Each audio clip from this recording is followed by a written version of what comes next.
Aleluia, boa tarde, igreja. Vamos continuar em espírito de adoração, louvando e agradecendo ao Senhor por esse dia maravilhoso, por estarmos aqui reunidos. Obrigada, Senhor, por estarmos aqui na tua casa. Continue o Espírito Santo de Deus fluindo aqui no meio de nós. Que o Senhor venha estar tocando, Deus, cada coração aqui presente. Aleluia.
Continue entoando palavras de amor a esse Deus maravilhoso.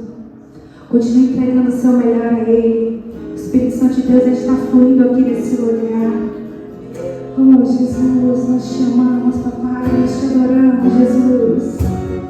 Aleluia. Digno de glória e honra, levantamos nossas mãos, te adoramos ao Senhor. Digno de glória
igreja, glórias a Deus. Pode se assentar. As crianças podem ir para a salinha. O Noah, se quiser ir, vai ter uma salinha especial para vocês. E eu gostaria que você abrisse a tua Bíblia Só um minutinho, por favor. Queridos, eu queria que antes de você abrir a tua Bíblia, você cumprimentasse alguém que está perto de você. Se estiver longe, você dá tchauzinho. Hoje muitos estão viajando, estão fora, mas nós estamos aqui louvando e adorando o nome do Senhor. Amém? Glórias a Deus, glórias a Deus. Lucas capítulo 15, no versículo 11. Lucas capítulo 15, no versículo 11. Estamos conversando um pouco e vamos conversar um pouco a respeito de família. Lucas capítulo 15, no versículo 11. Deixa a tua Bíblia aberta. E a gente vai conversar um pouco a respeito de família.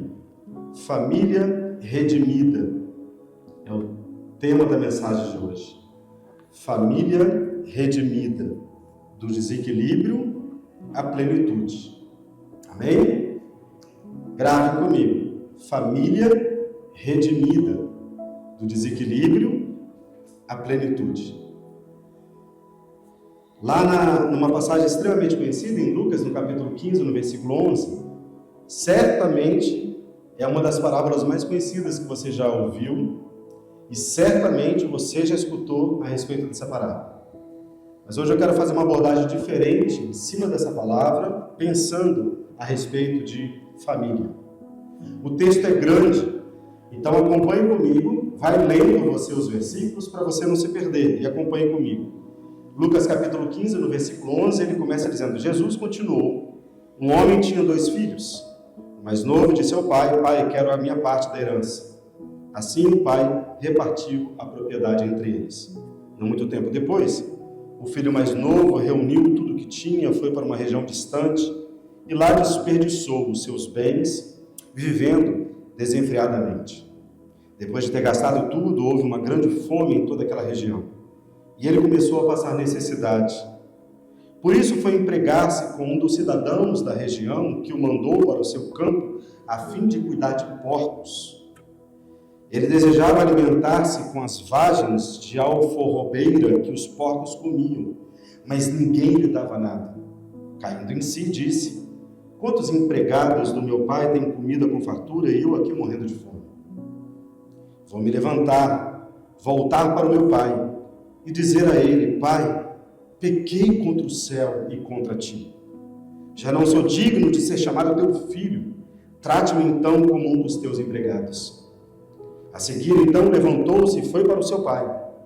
Ele ainda estava longe quando o pai o viu, o qual, movido por grande compaixão, correu, abraçou-o fortemente e ternamente o beijou. O filho então lhe disse: Pai, eu pequei contra o céu e contra ti. Não sou mais digno de ser chamado teu filho. Contudo, o pai disse aos servos: Depressa, tragam a melhor roupa e vistam nele. Coloquem nele um anel no dedo e calçados nos pés. Tragam um novilho gordo e matem-no. Vamos comer e festejar. Pois este meu filho estava morto e voltou à vida, estava perdido e foi achado. Então começaram a festejar o seu regresso. Enquanto isso, o filho primogênito, ele estava no campo. Quando se aproximou da casa, ouviu a música e a dança. Então chamou um dos servos e perguntou-lhe o que estava acontecendo. Este lhe respondeu: O seu irmão voltou, e o seu pai matou o novilho gordo, porque o recebeu de volta são e salvo. O filho primogênito então encheu-se de ira e não quis entrar. Então o pai saiu e insistiu com ele. E ele, porém, respondeu ao seu pai: Olha, todos estes anos tenho te servido e nunca desobedeci às suas ordens. Entretanto, tu nunca me destes nenhum cabrito para eu festejar com os meus amigos. Quando, porém, volta para casa, esse teu filho, que esbanjou os teus bens com prostitutas, matas um novilho gordo para ele. O pai disse: meu filho, você está sempre comigo e tudo que eu tenho, ele é seu. No entanto, tínhamos que festejar a volta deste seu irmão e alegrar-nos porque ele estava morto e voltou à vida, estava perdido e foi achado. Queridos, uma das parábolas mais conhecidas que nós temos em toda a Escritura. Eu queria que você, já lida a palavra de Deus, que você curvasse a tua cabeça e fechasse os teus olhos e que você fizesse a tua oração a Cristo Jesus. Não é a palavra falada por um simples pastor, mas é a palavra de Deus, que ela é viva, já lida, caída no teu coração, que é poderosa para transformar a tua vida, vasculhar o íntimo do teu ser, trazendo regozijo e alegria onde porventura pode ter tristeza, trazendo transformação onde porventura você precisa de arrependimento. Que seja assim em nome de Jesus. Amém. Tenho certeza que se a gente fizer uma enquete aqui rápida aqui no salão, com todos vocês, e perguntar o que vocês acham que é mais importante, ou se não, então direcionar diretamente a pergunta dizendo: vocês acreditam que a família é o bem mais precioso que a gente tem? Provavelmente, todos aqui vão responder sim, pastor, lógico. Família é o bem mais precioso que a gente tem. Então, não trata-se apenas de conhecimento, mas simplesmente da gente colocar aquilo que a gente conhece, aquilo que a gente já aprendeu, as verdades que a gente já viveu, numa ação e numa prática, porque conhecimento todos têm de que família é o bem mais precioso que a gente tem. E eu queria, à luz desse texto, um texto extremamente conhecido, mostrar para vocês alguns estágios que nós passamos na nossa família, e que se a gente aprender sobre esses estágios, certamente a tua vida, a tua família será impactada positivamente. Certamente a gente vai poder falar família redimida, do desequilíbrio, porque muitas vezes todos nós temos desafios diante das nossas famílias e problemas diante das nossas famílias, do desequilíbrio à plenitude.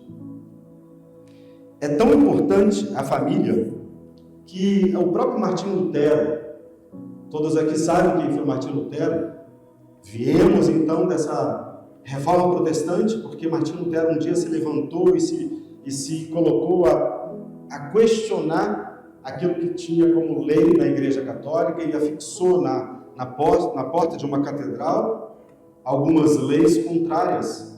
E ele diz assim: a família é a fonte da prosperidade e também da desgraça de todos os povos.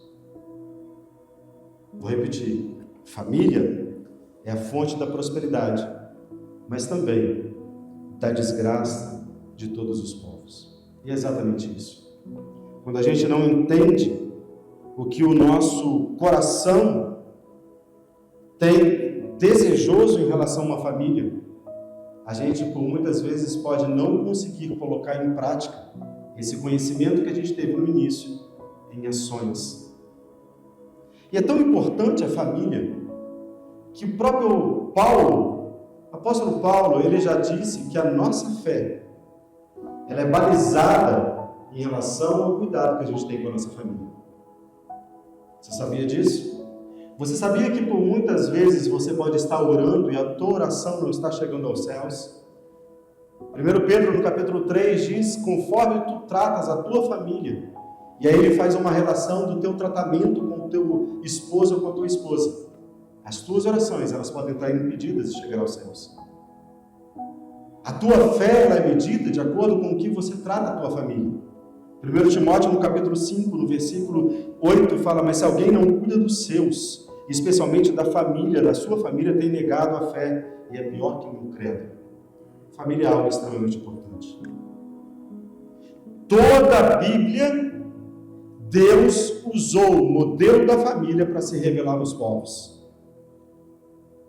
Ele usa a figura de linguagem de uma noiva, usa a linguagem figurativa de um pai, de uma mãe. Deus sempre se relaciona usando a metáfora de família, como que família é extremamente importante.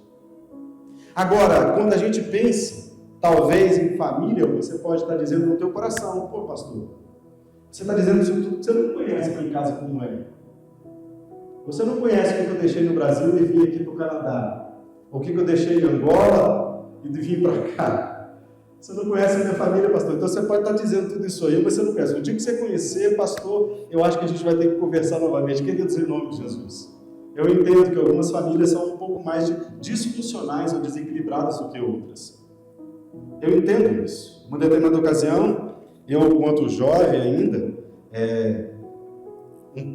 já acabando a minha residência, e já estava acabando também um seminário, eu fui fazer um trabalho prático, na época quando eu tinha acabado o meu seminário, e fui até uma casa. Uma irmã chegou para mim, você naquele âmbito, né, e aquele ímpeto desejoso no coração de exercer o teu pastoreio, né, porque eu tinha acabado o meu seminário, e essa minha irmã, então, eu nunca tinha visto na igreja. Ela chega para mim de manhã cedo e fala assim, pastor, você tem que ir lá em casa.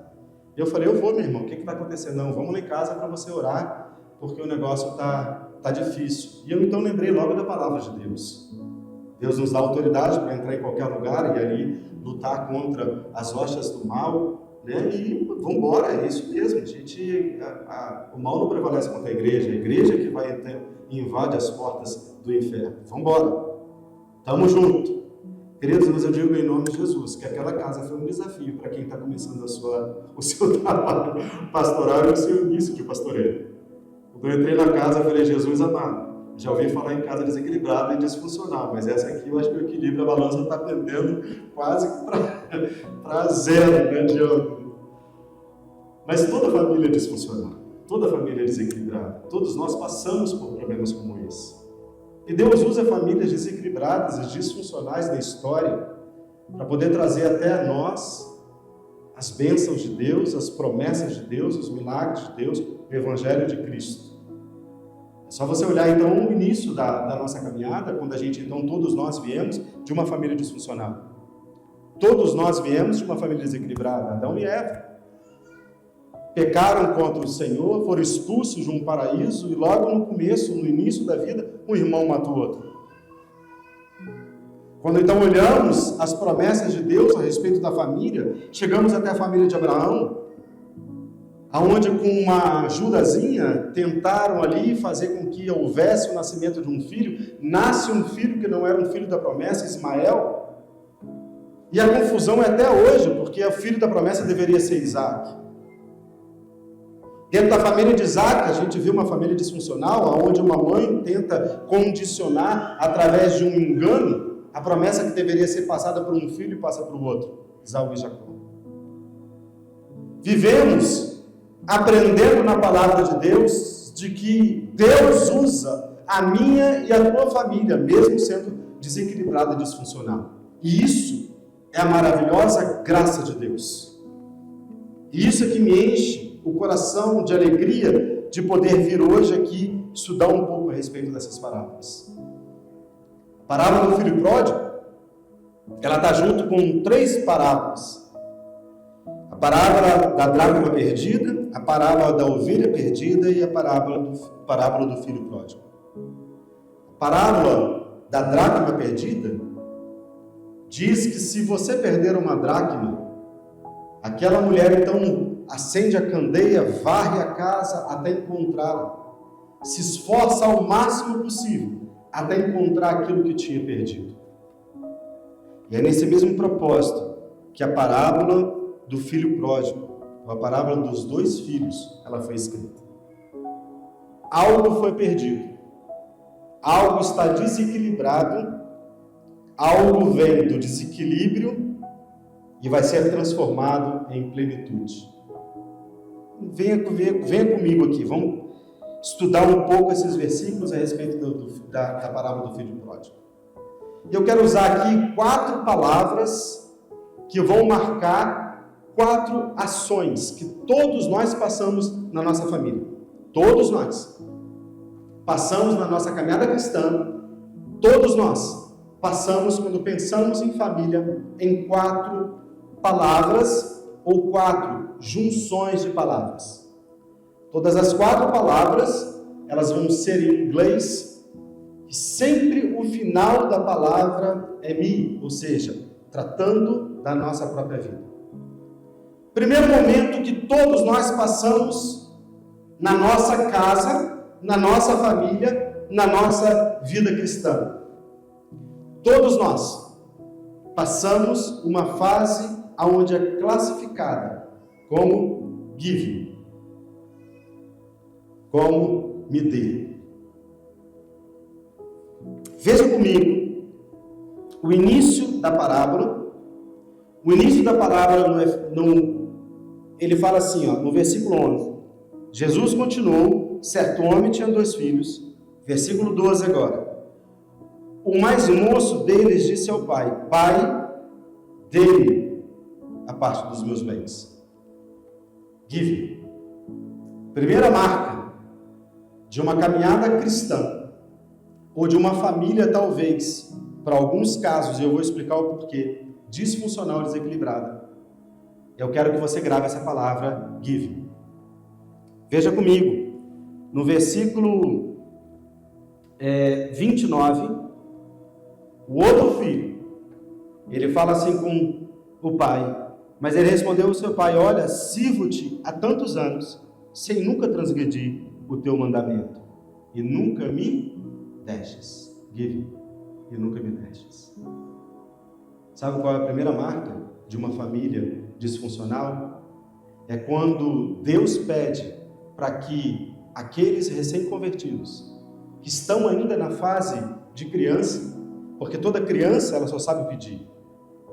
Uma criança nunca vai chegar para você em determinado momento da tua caminhada cristã e vai chegar para você dentro da tua casa e falar assim: pai, olha, vamos fazer de acordo com a tua vontade?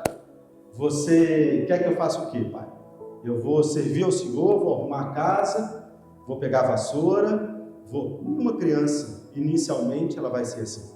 Toda criança, ela sempre tem a fase do giving. Ela sempre pede: eu quero um brinquedo. Vai ao supermercado, eu quero tudo no supermercado.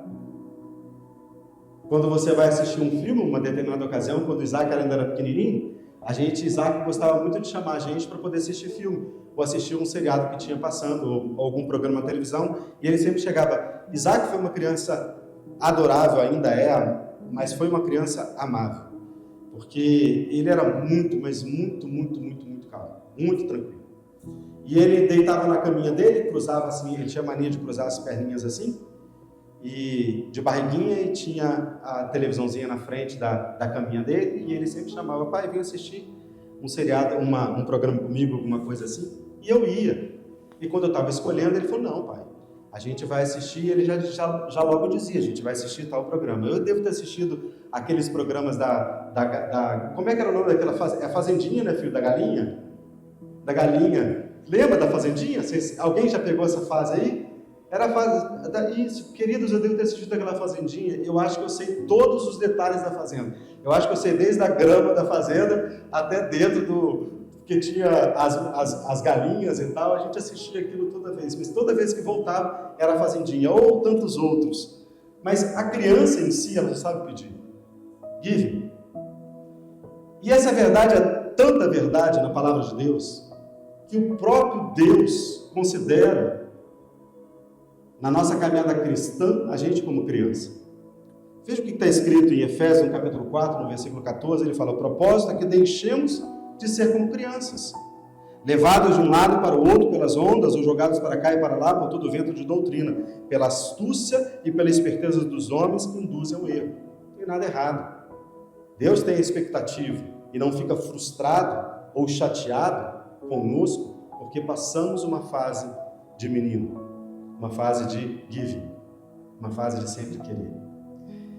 1 Coríntios capítulo 3, versículo 2, ele fala: com leite vos criei, não com alimento sólido, porque ainda não podíeis, nem tampouco ainda agora podeis.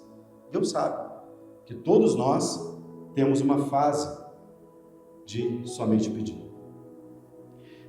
Mas a própria Escritura diz que a palavra, ela nos instrui e nos ensina que essa fase, ela tem que passar.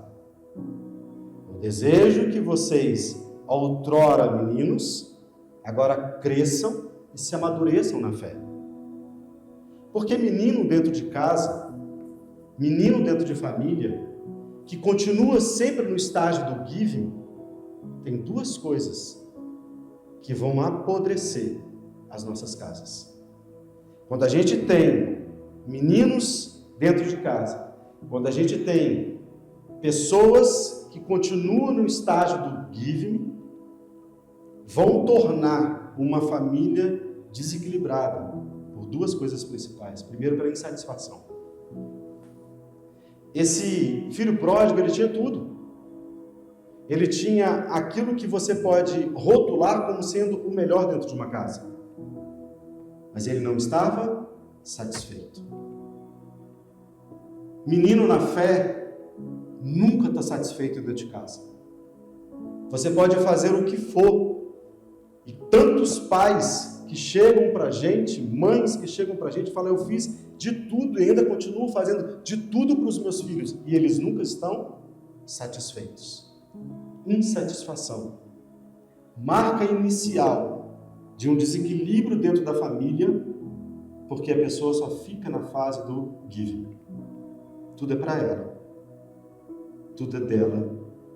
Tudo tem que ser feito de acordo com a vontade dela. Segunda marca de uma pessoa que está parada no estágio do giving: egoísmo. Deixa eu te falar um pouco, te contar um pouco a respeito dessa passagem. Porque ele tinha 2 filhos. Esse filho mais novo, ele chega para o pai e fala: olha, vende o que o senhor tem, a tua propriedade, e reparte, porque eu quero ter a minha parte da herança. Deixa eu voltar um pouco para você entender esse contexto. Para você entender que, por muitas vezes, dentro da nossa própria casa, muitos estão na fase do giving.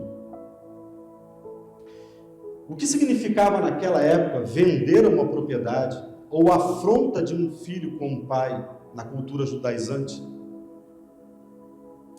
Era passível do entendimento nesse texto de que o filho estava desejando ou não se importando pelo egoísmo próprio com a morte do teu próprio pai. Porque só se vendia uma propriedade ou só se falava em herança quando um pai morria. Porque a autoridade que um pai tinha naquele tempo sobre a tua propriedade era uma autoridade rotulada por uma condição espiritual divina, e nada poderia ser feito ou ser dissolvido. O que ele está falando é que, pai, eu não me importo se de repente você morrer. O que eu quero, pelo meu egoísmo, é a minha parte da herança. Deixa eu te fazer uma comparação. Sabe quem agiu dessa mesma forma? E por muitas vezes você vai encontrar dentro de famílias, não estou dizendo que aqui nas nossas famílias existam isso, mas talvez possa existir.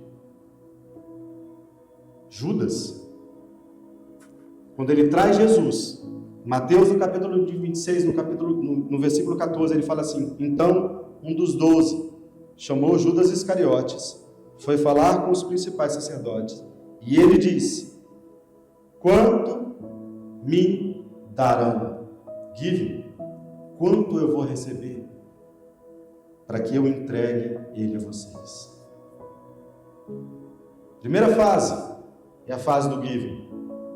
Muitas pessoas trazem um desequilíbrio e fazem de muitas casas, não das nossas, uma casa disfuncional, porque não conseguem entender pela infantilidade e imaturidade espiritual que estão inseridos dentro de uma família.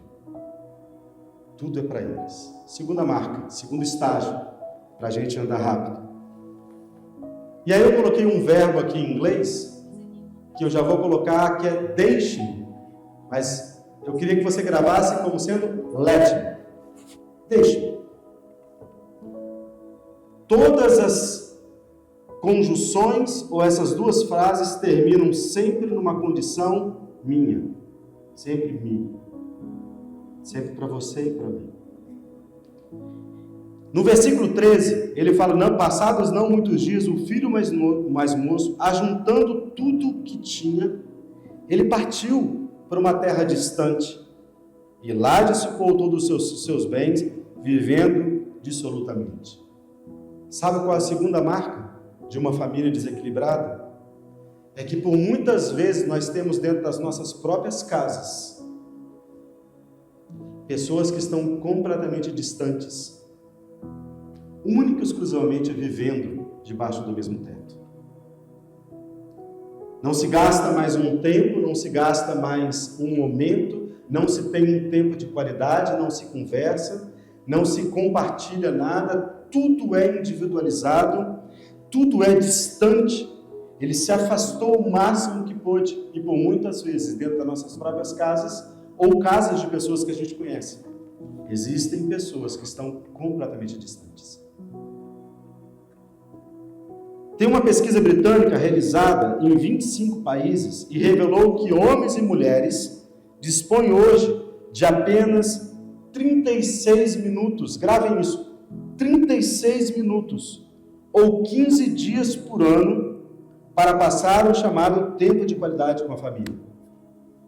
Pasmem, existem casas onde com tempo de qualidade, não estou dizendo de repente estar junto sem sequer poder conversar, ou estar junto sem compartilhar nada, estando junto, mas estando distante. Com tempo de qualidade, as pessoas gastam hoje 15 dias durante um ano em uma família. Existe nesse texto uma característica muito clara desse filho pródigo. Ele foi em busca de uma ambição. Cuidado em nome de Jesus, para que você não se torne prisioneiro da tua própria ambição. Eu aprendi isso na minha vida. Quando Deus falou muito claro com a minha família, de que a gente deveria sair e cumprir os propósitos do Senhor. Cuidado, para que você não se torne prisioneiro da sua própria ambição. Porque por muitas vezes, quando a gente sai fora da nossa própria casa, tudo se torna descontrolado. A gente perde o alvo, a gente perde o propósito, porque Deus nos colocou diante de uma família. E aí, deixa eu te assustar. Eu quero te assustar para você acordar, para a gente poder ir para o final dos tópicos. Deus não te colocou na tua família para que você seja feliz. Assustei todo mundo. Eu vou explicar. Deus não te colocou na tua família para que você tenha felicidade. Isso vai vir como consequência. Mas o que Deus colocou você inserido diante de uma família é porque ali você mortificasse o teu próprio eu, engrandecesse o nome do Senhor Jesus em sendo servo. E a partir disso, você entende o que é ter alegria plena e absoluta em Cristo Jesus. Ninguém consegue encher a tua vida de alegria e de felicidade estando em um local onde ele só é egoísta e só é insatisfeito. Porque tudo que acontecer dentro daquela família não vai te trazer paz e felicidade. A única coisa que vai trazer paz e felicidade no teu coração é quando você deixar Cristo Jesus reinar na tua vida. E para você reinar na tua vida, para Cristo Jesus reinar na tua vida, você precisa deixar de ser o centro das atenções. Aí sim, você vai ter alegria plena na tua família.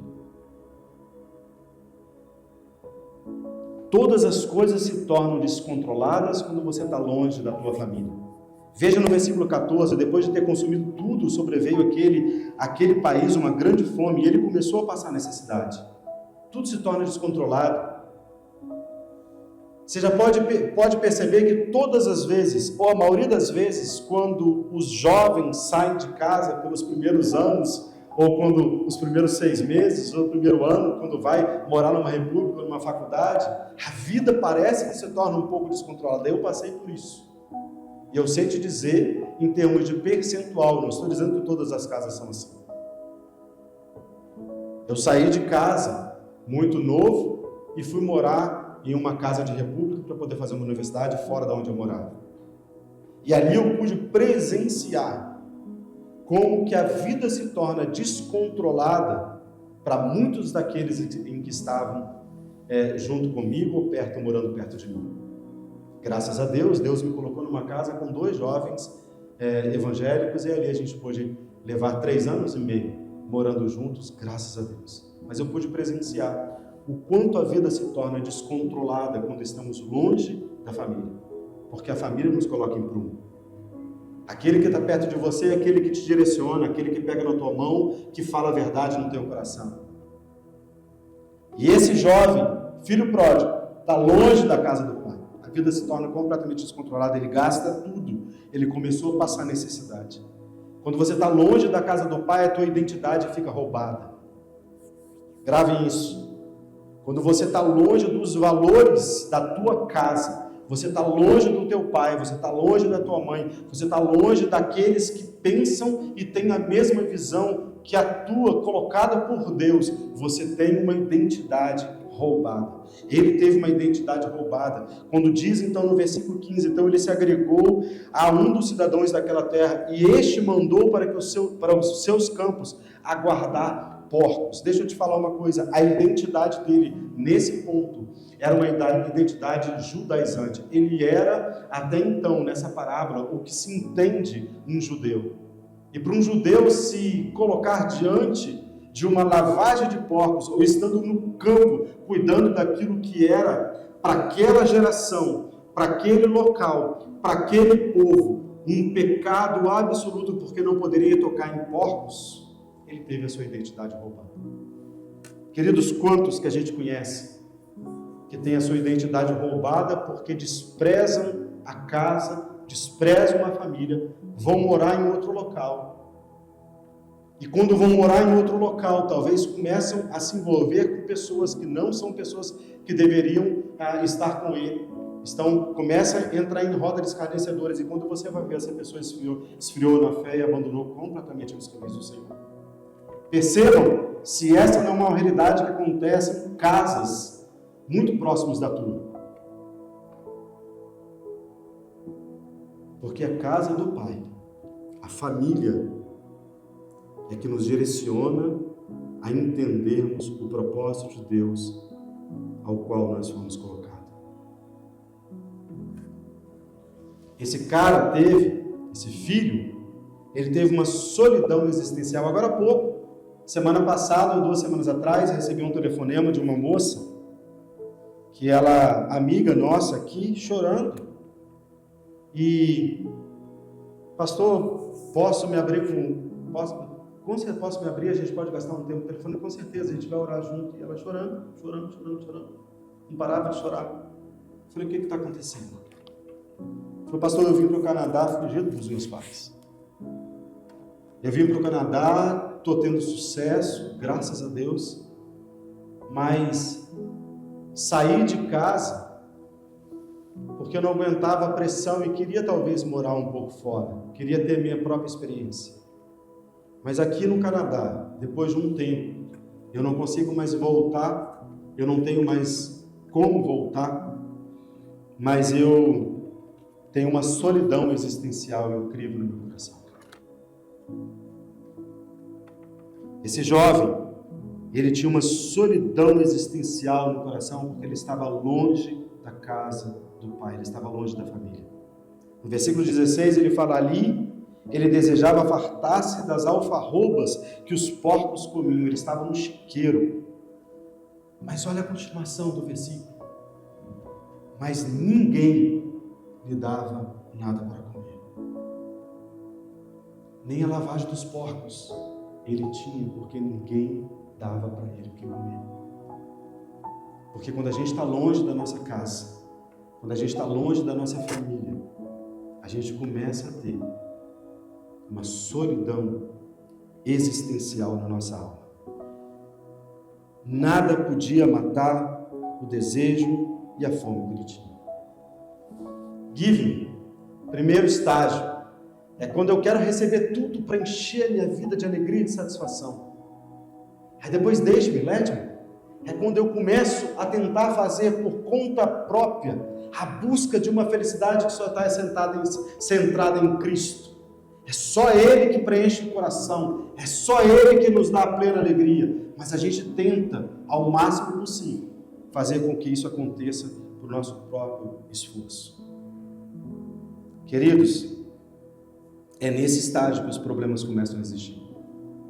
É nesse estágio que casas começam a ser arruinadas, é nesse estágio que divórcios começam a acontecer, é nesse estágio que o desequilíbrio começa a aumentar, é nesse estágio que as casas começam a ficar mais disfuncionais. Por quê? Porque você começa a acreditar que você consegue, por força própria, buscar alguma coisa que só é preenchida por Cristo Jesus. Terceiro, e aí começa então a transformação da imaturidade para a maturidade. Aí começa agora a transformação de uma família em desequilíbrio, uma família disfuncional, no versículo 17, para uma plenitude de família, uma plenitude de vida, uma casa cheia da presença do Espírito Santo de Deus, você sendo usado para cumprir o propósito do Senhor naquele local ao qual você está inserido. No versículo 7, e o verbo ou a palavra que eu quero que você veja é search me, ou seja, caindo em si, buscando, search me. Ele no versículo 17, ele entendeu e começa a entender o propósito pelo qual nós fomos inseridos em uma família. No versículo 17 ele fala, então caindo em si, disse, quantos trabalhadores o meu pai tem abundância de pão e eu aqui passando fome. Algumas bíblias vocês vão estar escrito que ele buscando, caindo em si, ele sendo achado por Deus, search me, ele começa a entrar na sua maturidade espiritual. Aqui começa o arrependimento genuíno do coração dele, entendendo pelo qual uma família foi instituída na vida dele com arrependimento genuíno de coração. Esse texto, essa palavra no grego fala caiu em si, recobrou o seu senso, o qual voltou a si mesmo. Ele começa a entender que o problema não é dos outros, ele começa a entender que essa pregação e esse sermão de hoje não é fala a Deus, porque em nome de Jesus eu vou levar essa palavra para o meu marido.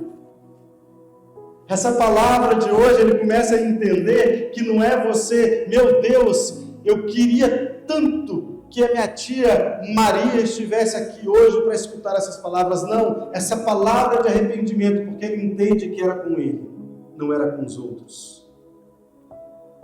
Quando a gente estiver inserido nas nossas famílias e começar a entender que o problema não é dos outros e simplesmente um problema existencial, por muitas vezes dentro do nosso próprio coração, a gente vai começar a sair da imaturidade espiritual para a maturidade espiritual. Caindo em si. Ele começa então a ter um arrependimento. No Salmo 139, no versículo 23, ele fala, sonda-me, ó Deus, e conhece o meu coração, prova-me e conhece os meus pensamentos. Vê se há em mim algum caminho mau e guia-me pelo caminho eterno. No versículo 18, no versículo 19, depois que ele tem essa atitude, ele começa, depois que ele tem esse arrependimento, ele começa a gerar agora no coração dele uma atitude de mudança. Sabe como que nós podemos fazer com que as nossas casas saiam do desequilíbrio e uma casa disfuncional para uma plenitude de vida, uma plenitude de casa, uma casa cheia de alegria? Quando a gente começar a entender que nós temos que ter atitude de arrependimento. Talvez seja por muitas vezes a gente quebrar o nosso orgulho e dar o primeiro passo de humildade, de busca de perdão. Talvez seja por muitas vezes mais difícil do que a gente pode imaginar, dar um passo e dizer, olha, eu sei que eu estou certo, mas em nome de Jesus, vamos viver uma vida tranquila. Eu sei que isso é difícil por muitas vezes. Eu sei que por muitas vezes é difícil você se reconciliar com um irmão depois de uma briga. Eu sei que é difícil por muitas vezes você se reconciliar com um pai, com uma mãe, Eu sei que é difícil, mas ele teve uma atitude de mudança. Deus não poupou esforços para achar esse filho perdido. E é por isso que essa parábola está inserida em duas outras parábolas: na ovelha perdida e na dracma perdida. Agora, esse buscar aqui não é um buscar, tentar achar, não encontrei e ponto final. Isso me remete muito a um pensamento que a gente teve quando estava na Noruega. A gente uma vez estava lá, Mariana e Giovana sumiram, desapareceram. Eu virei para a Bibi e falei: Bibi, cadê Mariana e Giovana? Estava com você. Eu falei: não, estava com você. Ficou naquela disputa.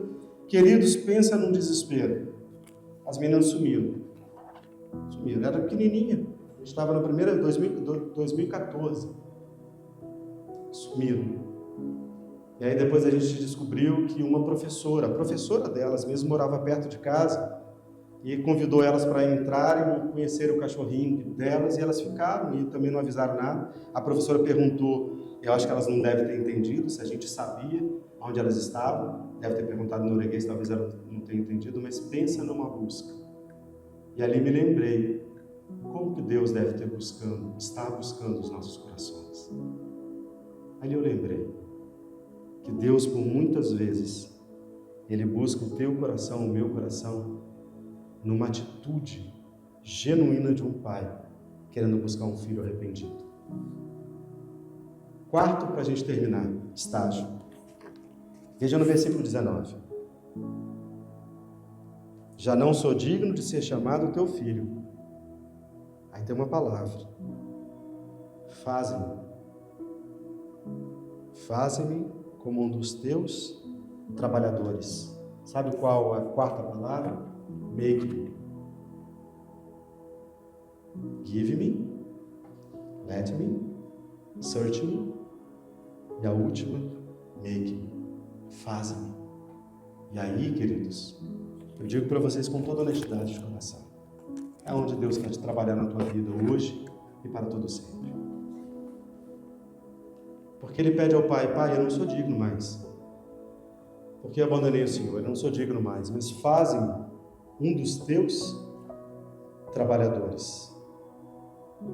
Ele clama para que Deus trabalhasse no coração dele, moldando ele novamente aquilo que de repente ele achava ou julgava que ele deveria ser. Por muitas vezes eu e você agimos da mesma forma. Deus quer nos abençoar, Deus quer nos presentear, Deus quer nos colocar como verdadeiros heróis dentro da nossa casa, mas a gente só fala: faz-me de acordo com o meu próprio pensamento. Faz-me um dos seus empregados, porque não sou mais digno. Se você olhar o versículo 19 e 20, se você for até o versículo 21, você verifique que Deus não deixou nem ele sequer completar aquilo que ele já tinha ensaiado para falar com o Pai desde o versículo 18. E no versículo 21, ele ensaiando, dizendo que ele gostaria de ser um dos empregados. Deus corre, e aí o Pai, representando uma família, corre com alegria, abraça esse filho e fala com ele no versículo 21 para os empregados pegarem 3 coisas, 3 símbolos que eu queria terminar e gostaria de chamar o grupo de louvor. 3 símbolos que eu e você temos que ter no nosso coração e na nossa vida. Quando você se dispõe a colocar diante de Deus um arrependimento genuíno e entender que você tem que sair da fase de maturidade de somente receber. Que você não vai encontrar felicidade e alegria longe da família, longe da casa do Pai. Que você tem que se deixar achado de Deus num arrependimento genuíno daquilo que de repente te afastou da casa do Pai, da tua própria família. E aí no quarto ele fala: make-me, faze-me. E ele coloca 3 coisas que ele deu para esse filho. Veja comigo no versículo 21. O Pai lhe providencia roupa anel e sandália. Roupa era sinal de honra, a devolução da identidade que ele tinha perdido enquanto estava com os porcos.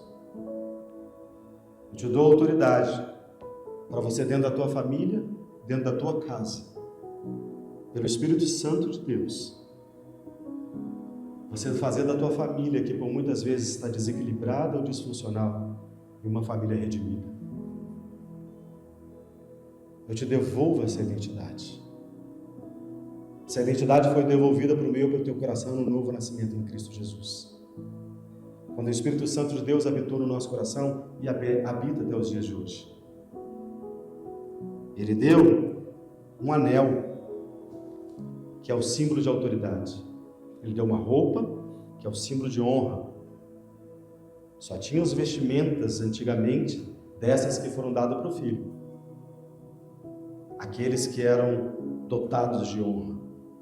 Deus está te falando, você é muito mais do que você consegue imaginar. Se você imagina que você não é capaz na tua casa, Deus está te falando, eu te dei honra para isso. Eu te dei autoridade, o anel. E te dei uma sandália.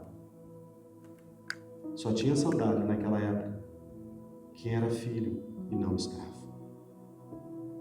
Ele pede para o pai, me devolva a identidade de empregado. Mas o pai disse para ele, não, você é meu filho amado, a quem me comprazo.